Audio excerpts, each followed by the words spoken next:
नमस्कार दोस्तों, मैं स्वागत करती हूँ आपके अपने YouTube चैनल हम नवाइस पर। तो दोस्तों, मैं आज आपको सुनाने जा रही हूँ माता पार्वती और भगवान शंकर की प्रेम कथा।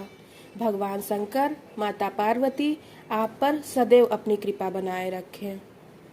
तो दोस्तों, माता पार्वती भगवान शंकर की ये प्रेम कथा सुनने के लिए आप वीडियो के लास्ट तक बने रहिएगा। पुराणों के अनुसार भगवान ब्रह्मा के मानस पुत्रों में से एक प्रजापति दक्ष कश्मीर घाटी के हिमालय क्षेत्र में रहते थे। प्रजापति दक्ष की दो पत्नियां थीं, प्रसूति और वीरणी। प्रसूति से दक्ष की 24 कन्याएं थीं और वीरणी से 60 कन्याएं। इस तरह दक्ष की 84 पुत्रियां और हजारों पुत्र थे। राजा दक्ष की पुत्री सती की माता का नाम था प्रसूति। यह प्रसूति स्वयंभू मनु की तीसरी पुत्री थी। सती ने अपने पिता की इच्छा के विरुद्ध कैलाश निवासी शंकर से विवाह किया था। सती ने अपने पिता की इच्छा के विरुद्ध रुद्र से विवाह किया था। रुद्र को ही शिव कहा जाता है और उन्हें ही शंकर। पार्वती शंकर के दो पुत्र और एक पुत्री हैं, पुत्र गणेश कार्तिकेय और पुत्री वनलता। जिन एकादश रुद्रों की बात कही जाती है वे सभी ऋषि कश्यप के पुत्र थे। उन्हें शिव का अवतार माना जाता था। ऋषि कश्यप भगवान शिव के साधु थे। माँ सती ने एक दिन कैलाशवासी शिव के दर्शन किए और वह उनके प्रेम में पड़ गई। लेकिन सती ने प्रजापति दक्ष की इच्छा के विरुद्ध भगवान शिव से विवाह कर लिया। दक्ष इस विवाह से संतुष्ट नहीं थे, क्योंकि सती ने अपनी मर्जी से एक ऐसे व्यक्ति से विवाह किया था जिनकी वेशभूषा और शक्ल दक्ष को कतई पसंद नहीं थी और जो अनार्य था। दक्ष ने एक विराट यज्ञ का आयोजन किया, लेकिन उन्होंने अपने दामाद और पुत्री को यज्ञ में निमंत्रण नहीं भेजा।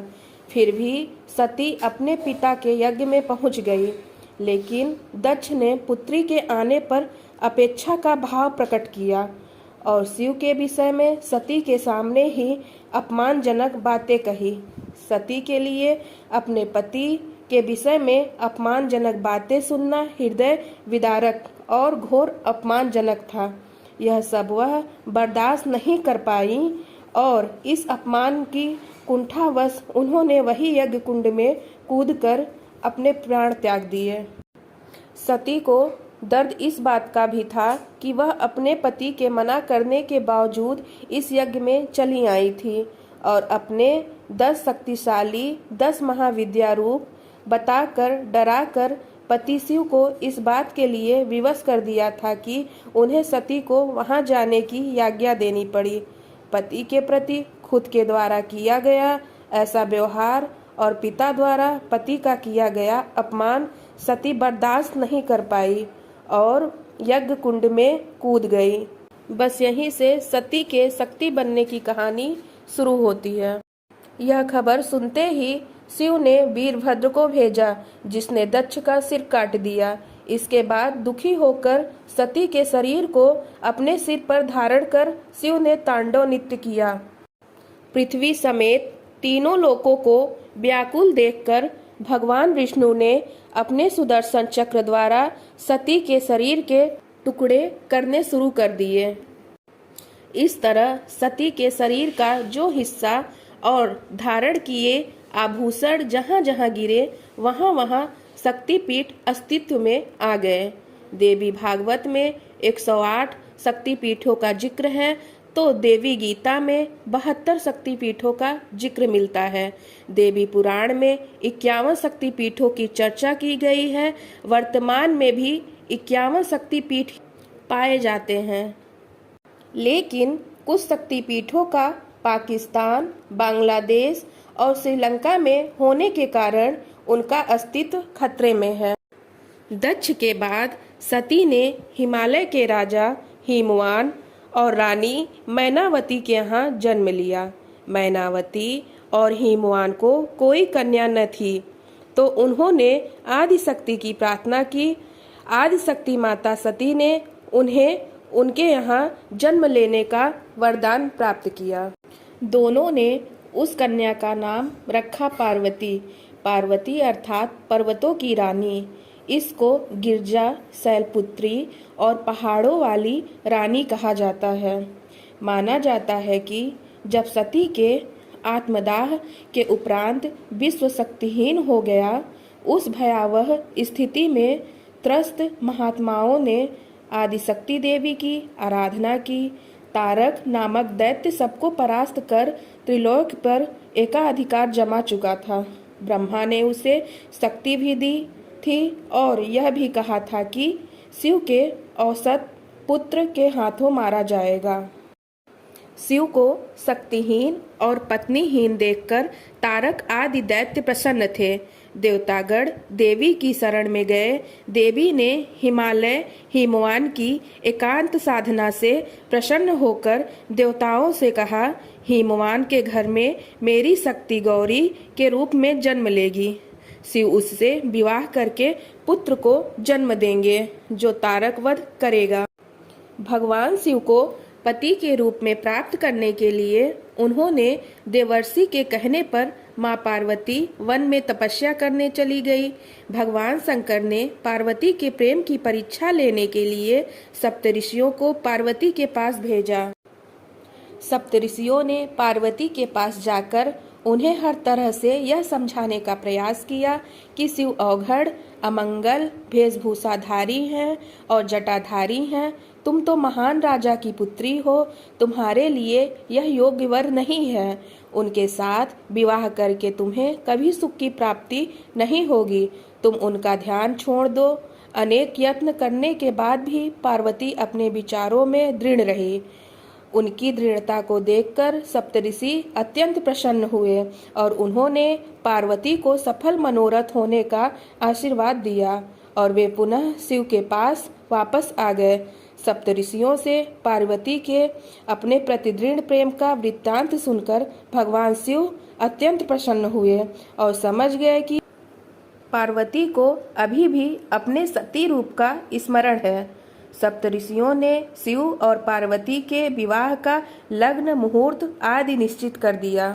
निश्चित दिन शिवजी बारात लेकर हिमालय के घर आए। वे बैल पर सवार थे। उनके एक हाथ में त्रिशूल और एक हाथ में डमरू था। उनकी बारात में समस्त दैत्य और देवताओं के साथ उनके गण, भूत, प्रेत, पिशाच आदि थे। सारे बाराती नाच गा रहे थे। यह बारात अत्यंत ही मनोहारी और विचित्र थी। इस तरह शुभ घड़ी और शुभ मुहूर्त में शिव और पार्वती का विवाह हो गया और पार्वती को साथ लेकर शिवजी अपने धाम कैलाश पर्वत पर चले गए।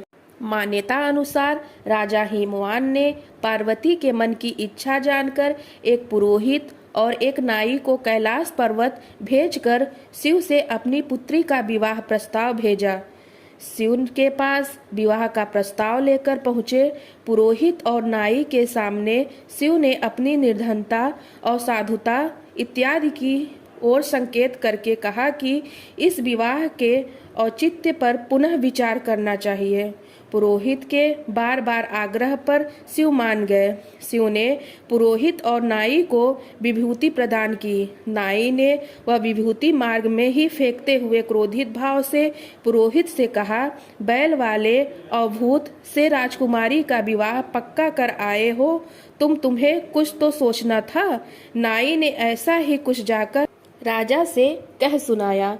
पुरोहित का घर विभूति के कारण धन्य धान्य रत्न आदि से युक्त हो गया, लेकिन नाई को कुछ नहीं मिला।